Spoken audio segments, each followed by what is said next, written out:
Compass সিরিয়ালে আজকের পর্বে আপনারা দেখতে পাবেন কম্পাসকে কোর্টে নেয়ার জন্য ওকে লকআপ থেকে বের করে। আর তখন মেয়ে পুলিশগুলো বলে, স্যার ওকে বাঁধতে হবে। তখন ছেলে পুলিশটা বলে, না, ওকে বাঁধার দরকার নেই, ও একটা স্টুডেন্ট, ও কোনো ভুল করবে না। আর তার থেকে বেশি জরুরি হচ্ছে ও একটা ভালো স্টুডেন্ট, ও খুব মেধাবী আছে। তখন মেয়ে পুলিশটা বলে, দেখুন স্যার, এখন কিন্তু স্টুডেন্টরা অনেক কিছু কাজ করছে, তাই বলছি ওকে বেঁধে নিয়ে যাই ভালো। তখন পুলিশটা বলে, তুমি তাই তো করবে, নয়তো কিছু বলবে না। তুমি একটা কথা বলি, তোমার এগেনস্টে কিন্তু অভিজ্ঞান দত্ত রয়েছে, তুমি এমন কিছু করো না যাতে আরও বেশি ক্রিটিক্যাল হয়ে যায়। আমার তো মনে ছিল না তুমি বেল পাবে বলে। তখন কম্পাস বলে, আচ্ছা আপনি কি ভগবান না জ্যোতিষী, সবকিছু আগে থেকে বলে দিতে পারেন? তখন মেয়ে পুলিশটা বলে, এত কথা কাজ নেই, তুমি শিলনাচ করো। তখন কম্পাস সই করে দেয়, আর তখন বলে, এ যা খতরনাক করেছে তা তো একে জেল করাই উচিত। এদিকে তখন নিয়ে চলে যায়। এদিকে মোনালিসা, সরি, মাহি বলে, আচ্ছা মা, জেম্মা কোথায়? তখন তখন ওর মা বলে, জেম্মার খোঁজ কেন? জেম্মার খোঁজ নিবি, আর ভাবছি মোনাকে ফোন করে সবকিছু বলবি। তাই শোন, আমি কিন্তু সব জানি, আমাকে রশ্মিকা বলেছে, হ্যাঁ, তুই কিন্তু খুব অন্যায় করছিস, এবারই খোঁজ খবর নিচ্ছিস আর মোনাকে দিচ্ছিস, এটা কিন্তু ভেরি অন্যায়। তখন সেখানে মুক্তি আসে আর বলে, কেন অন্যায় হবে? ও তো কোনো অন্যায় করছে না, যে বাড়ি থাকছে খাচ্ছে, আর সে বাড়ির মানুষের হয়ে লড়বে না গো। আর তাছাড়া আমি ওকে বলেছি এই কাজটা করতে, বুঝেছ? তখন পিথা বলে, তুমি বলেছ? শোনো, আমার আর আমার মেয়ের সম্পর্কে না তুমি বেশি মাথা ঢুকাও না, হ্যাঁ, আমার মেয়ের ভালোটা আমি ঠিক বুঝে নেব। তাই বলছি, তুমি এখানকার কিছু বলতে এসো না। এসব বলে ঠিক তখনই অখিলেশ সেখানে আসে, আর এসে বলে, কেন বলবে না পিথা, মুক্তি তো মাথা ঢোকাবেই। আর তার থেকে বেশি কথা, তুমি তো জানোই ও সারা জীবন এরপর থেকে মাথা ঢোকাবে। আমি তো বলেছি যে এ সংসারের দায়িত্ব থেকে আমি ঋতুজাকে বাদ দিয়ে দিয়েছি, আর আজ পর্যন্ত যত যা করেছ ওর সঙ্গে সেটা ভুলে যাও।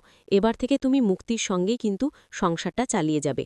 আমি যেটা বলছি সেটাই শুনবে, বুঝতে পেরেছ?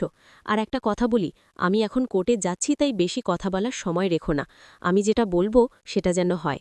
বলে সেখান থেকে বেরিয়ে চলে যায় অখিলেশ, আর মাহি আর মুক্তি সেখান থেকে। আর তখন পিথা বলে, এজন্যই আমি ভাবছিলাম দিদিভাই এতদিন ধরে কেন এত কষ্টে ভুগছে। মাইন্ড তো দিদিভাইয়ের সত্যি সহ্য আছে, নাহলে এত কষ্ট পরও কাউকে কিছু বলে না গো। এদিকে কম্পাসকে কোর্টে নিয়ে আসলে মিডিয়ার লোকেরা সবাই ছেকে ধরে আর একটা প্রশ্ন করে, কিন্তু পুলিশ কাছে সেখান থেকে নিয়ে চলে আসে ওকে ভিতরে। আর আসার পরে কম্পাস ওর বাড়ি কাউকে দেখতে না পারলে বলে, দিদিভাই মা, ওরা তো কেউ আসেনি, ওরা কেন আসছে না? অভিজ্ঞান দত্ত এসে তো আমাকে এমনভাবে করবে যে আমি ঘাবড়ে যেতে পারি। এদিকে মোনালিসা অভিজ্ঞান দত্তকে কোট পরিয়ে দিশার বলছে, সোনা দাদু, একটা কথা বলি, এবার জন্মদিনে কিন্তু আমার এটাই গিফট, তুমি কম্পাসকে সারা জীবনের মতো ওকে লকআপে পরিয়ে দেবে, বুঝতে পেরেছ? আমার কোনো সোনা দানা হিরে গাড়ি বাড়ি কিচ্ছু চাই না, আমার শুধুমাত্র এটাই চাই। তখন বলে, আচ্ছা ঠিক আছে। আর তখন মোনালিসা বলে, তুমি আমাকে নিয়ে চলো না কোর্টে, আমি নিজের চোখে দেখতে যাই। তখন অভিজ্ঞান দত্ত বলে, না মোনা, তোমাকে ওখানে যেতে হবে না, তুমি শুধু বিহানের দিকে ফোকাস করো, বিহানের ওখানে গিয়ে দরকার হলে বসে থাকো, যাতে ওখানকার সিকিউরিটি, পুলিশ, ডাক্তার সবাই বলে যে কম্পাস না, এই মেয়েটা তোমার জন্য প্রে করেছে আর তোমার অপেক্ষায় ছিল। এসব বলে যেন। তখন মোনালিসা বলে, ঠিক বলেছ দাদু। এদিকে অভিজ্ঞান দত্ত কোর্টে চলে আসে, আর মিডিয়ার লোকেরা সবাই ধরে আর বলে, আপনি কেন কম্পাসের এগেনস্টে আপনি লড়ছেন, একটু বলবেন? তখন বলে, হ্যাঁ, কেন বলতে পারবো না, কম্পাস ক্রিমিনাল, তাই কম্পাসের এগেনস্টে লড়ছি। ও ভালো মানুষের মুখ পড়ে ও যাহা খুশি তাই করে বেড়াবে, আর আমি সেটা ভয়ে দাঁড়িয়ে থাকব? আমি এতদিন ধরে সত্যের হয়ে লড়েছি, আজ পর্যন্ত সত্যের হয়েই লড়ব। আর ততক্ষণ সেখানে রুদ্রামি আসে, আর রুদ্রা বলে, অভিজ্ঞান দত্ত কিন্তু আমাদের প্রপার্টি নিয়ে 2-3বার কেস লড়েছিল, ওর মুখের ওপর কিন্তু কেউ জবাব দিতে পারে না, তাই ভাবছি যে কম্পাসের কি হবে। তাই এদিকে তখন মেঘা বলে, মাও তো আসেনি নাকি?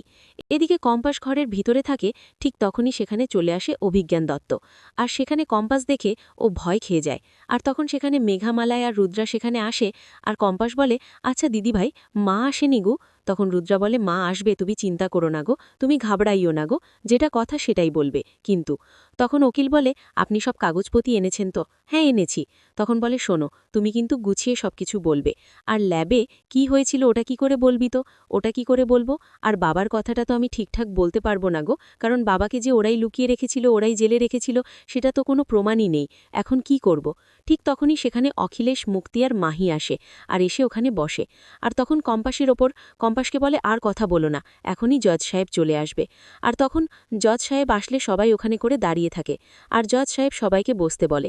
তখন জজ সাহেব অভিজ্ঞান দত্তকে কথা বলার পারমিশন দিলে অভিজ্ঞান দত্ত এসে বলে, শুনুন, এই বিহান চৌধুরীর সঙ্গে আর এই কম্পাসের বিয়ে হয়েছিল, কিন্তু ওই বিয়েটাও কিছু একটা গণ্ডগোলের বিয়ে, কিন্তু সেটা এখনও প্রমাণ করতে পারেনি, তাই ওই বিয়েটার কথা আমি বাদিছি। এই কম্পাস ভৌমিক ওখানকারই যেহেতু কলেজের, আর কিছু একটা বেআইনি কাজ করত ওখানকারে, কিন্তু ও শুধুমাত্র ওই কলেজের মালিকের বউ বলে ওকে কেউ কিছু বলেনি সিকিউরিটিরা। কিন্তু যেদিন দেখে যে অনেক লোকজন নিয়ে ওখানে যায় ও সেখানে, তখন ওখানকার সিকিউরিটি কিন্তু ভয় পেয়ে যায়, আর তখন ওখানে বিহানকে ডাকে। আর তার আগে কিন্তু কম্পাস ওখানকার সবাইকে নিয়ে পালিয়ে যায়, আর ওখানে একটা অন্য কিছু গ্যাস রেখে চলে যায়, যাতে ওখানকার বিহান মারা যেতে পারে, কারণ বিহান ওদের চালাকে ধরে ফেলেছিল তাই। এসব বলে তখন কম্পাস বলে, না আমি এরকম কিছু করিনি গো। তখন কম্পাসের উপর বলে, তুমি একটু চুপ করে ওকে বলতে দাও। তখন আবারও বলতে শুরু করে দেয়, আর ওদের মধ্যে কোনো সম্পর্ক নেই স্বামী স্ত্রীর। এখনকার যুগের মেয়েরা শুধুমাত্র নিজের ছাড়া অন্য কিছু ভাবতেই পারে না গো। ওকে এখনও বিহান ভালোবাসে না, আর বিহানকে ও ভালোবাসে না, শুধুমাত্র আমার নাতনি ওকে ভালোবাসে, মোনালিসা। আর মোনালিসাকেও বিহান ভালোবাসে। এদিকে মোনালিসা টিভিতে দেখছে আর বলছে, ওহ কি ভালো লাগছে। এদিকে কম্পাসের উকিলকে কিছু বলার জন্য বলতে বললে বলেন, আমি কিছু বলতে পারবো না, সরি। তখন জিজ্ঞাসা করে, কেন বলবেন না গো? তো কারণ আমার অভিজ্ঞান দত্তর মতো লোকের সামনে আমি লড়ার মতো ক্ষমতা আমার নেই। এদিকে বাড়িতে সবাই কিছু দেখতে পাচ্ছে, আর তখন রশ্মিকা বলছে, পিথা এটা কি বলছে ওরা? আর তখন কম্পাস বলে, আপনি কেন এটা করছেন? আপনি কেন বলছেন না? আপনি আগে কেন বললেন না? আর তখন মেঘামালার বলে, কেন বলছেন না? তখন জজ সাহেব বলে, তাহলে তো তোমার একটা অন্য উকিল লাগবে। কম্পাস, তুমি এখন কি করবে তাহলে? তোমাকে সরকারি কোনো উকিল দেয়া যাবে? তখন কম্পাসের উকিল আবার বলছে, আমি প্রথমে আপনার কাছে আবার ক্ষমা চেয়ে নিচ্ছি। তখন জজ সাহেব বলে, আবার আপনার কি বলার আছে? আপনার তো কোনো কথা বলার থাকতেই পারে না। তখন কম্পাসের উকিল বলে, শুনুন, অভিজ্ঞান দত্তর মতো লোকের সামনে কারোর টিকে থাকা সম্ভব নয়, তাই বলছি ওর জন্য একটা এমন উকিলেরই দরকার যে সত্যবাদী, ন্যায় প্রতিষ্ঠাতা করে, যে সত্যের সামনে মোকাবিলা করতে পারে, যে সত্যের কাছে মাথা নত করতে পারে, সেরকম একটা উকিলেরই কিন্তু প্রয়োজন। তখন জজ সাহেব বলে, আপনি এসব কি বলছেন? আর সেরকম উকিল বা কোথায় পাওয়া যাবে? এদিকে অভিজ্ঞান দত্তরা সবাই ভয় পেয়ে যায়, ও কার কথা বলছে এসব? ঠিক তখনই সেখানে ঋতুজা বলে, আমার একটু আসতে দেরি হয়ে গেছে বলে আমি কোর্টের কাছে ক্ষমা চেয়ে নিচ্ছি, মোহাম্মদ আদালতের কাছে, এসব বলে। আর তখন সবাই ঘুরে তাকালে দেখে যে ওখানে ঋতুজা দাঁড়িয়ে আছে। আর তখন কম্পাস অবাক হয়ে যায় আর বলে, মা এখানে এসেছে? যে কে এসেছে? যে আর তখন মেঘা ম্যাডাম অবাক হয়ে যায়, আর বাড়িতে সবাই টিভিতে দেখতে পাচ্ছে। আর তখন রশ্মিকা বলছে, জেম্মা, ওহ কি সুন্দর, দারুণ, এখন জেম্মা কিন্তু সবকিছু ঠিক করে দিতে পারবে, এসব বলছে। এদিকে ঋতুজা এখানকার হাজির হয়ে গেছে, কম্পাসের হয়ে লড়বে। ঋতুজাই কম্পাসের উকিল হবে। তো আজকের পর্বটা কেমন হয়েছে? যদি ভালো লাগে তাহলে কমেন্ট, শেয়ার, সাবস্ক্রাইব করবেন। আর হ্যাঁ, ফেসবুক থেকে দেখলে অবশ্যই ফলো করবেন।